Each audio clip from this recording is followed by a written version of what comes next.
So far, we've built an application that shows all of the departments in a database, but I want to reach a point where a user can see the employees that are in each department and also edit and add new employees to a department. And I think the best way to do that would be to turn each of these list items into a link that a user can click on, and that will go to a department detail page that shows the department name and all of the employees that are in that department. This means I'll need to modify the index view a bit. Let's open up the index view for the home controller. And now, instead of displaying just a list item, what I want to do is build an anchor tag here. Essentially, what I want to do is build an anchor tag that goes to some URL that can display the details about a department. And it might not make sense to build an action that is something like /home/department detail. In other words, a department detail method on the home controller. It might make more sense to actually have a department controller that has a detail action, and then I also pass in the ID of the department that I want the details about. That fits in really well with the default ASP.NET MVC routing because it can just pick apart this is the controller, this is the action, this is the identifier. There's a couple different ways I could do this. I could just hard code the anchor tag here like I've done, but I can also use some features in ASP.NET MVC known as HTML helpers. HTML helpers allow you to build little snippets of HTML, and they take away some of the hard things that you might have to otherwise do in the HTML. All the HTML helpers come off of an HTML property that's available in a Razor view, and HTML helpers include things like action links and checkboxes and drop-down list, things that build little pieces of HTML. I want an action link.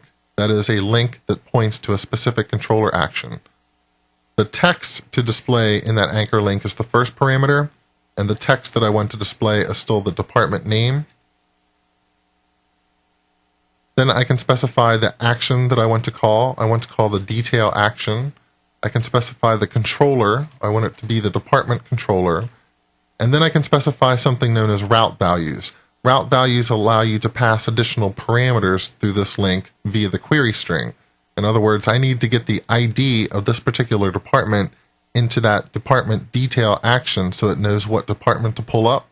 And I can do that by creating a new anonymous object and saying department ID. Essentially, that will create a C# object for me that has an ID property that is set to the ID value of this department. And then I also need to pass in an HTML attributes parameter, which I don't need any special attributes on this anchor tag, so I will just pass in an all.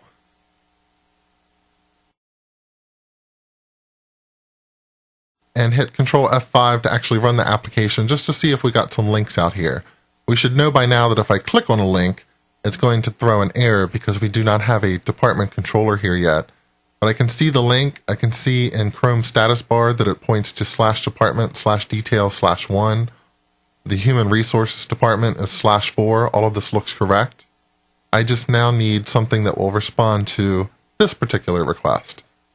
So let's flip over back into Visual Studio, and this calls for a new controller.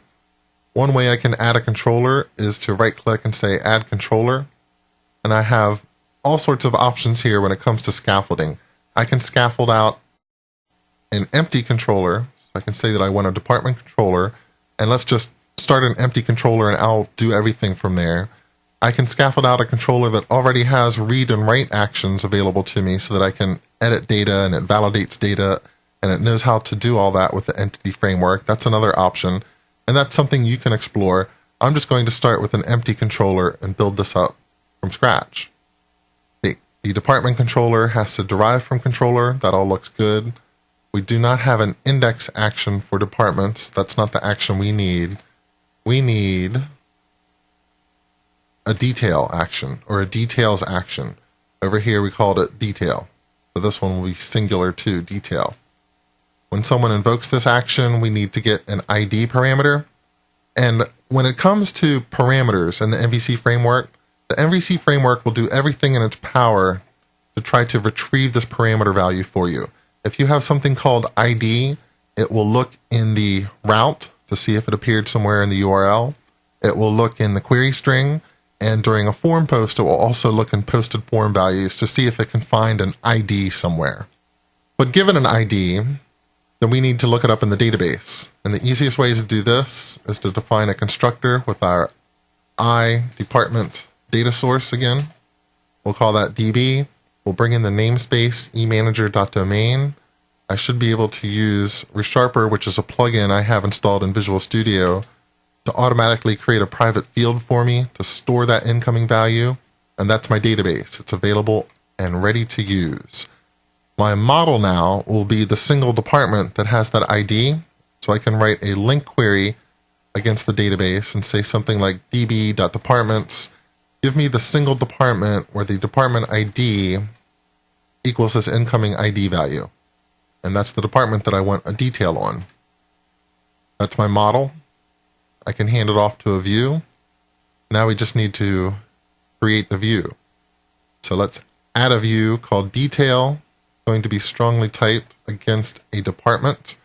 I'll scaffold out a details view using a layout page. Let me add that and change around the markup a little bit. So this will be department detail, where it displays the department name. We'll have a label and also display the department name. And then there's some additional action links here to edit a department. That might be something we want to add in the future, the ability to edit a department name or other attributes on it, see a list of all the departments. I don't necessarily need those for this application. What I do want to do is show a list of all the employees that are in a department. We don't have any in the database yet, but hopefully we will soon. Let me create a table. And that table can have a header row where we show the employee name. Also have a column for links for that employee so that I can edit that employee. And then we need a series of rows for each employee in the model.employees collection. Remember, we added that collection to a department. When I hit that property, the entity framework will be able to query the database and bring in all the employees for me. And I just need to write them all out. So for each employee, we'll write out a table row that has a cell that shows the employee name. And then a little bit later, we'll come in and fill in some additional links to edit that employee. Let me just save and build and see if this works. Hit Control F5 to run it in the browser. Hopefully we will see still our list of departments, and I'll be able to click on a department. It won't have any employees yet, but I should be able to see that this is the Human Resources Department. And there it is, Department Detail, Name Human Resources. We could certainly fix that UI up a little bit. But for now, we'll go with it. And what we've learned in this section is that there are things known as HTML helpers. We used one in the index view to build an action link. In the detail view, there's also HTML helpers to help display information. You give this an expression that shows what property on the model that you want, and it will look at that property, at its type, at metadata about that type, and figure out the best way to display that particular property.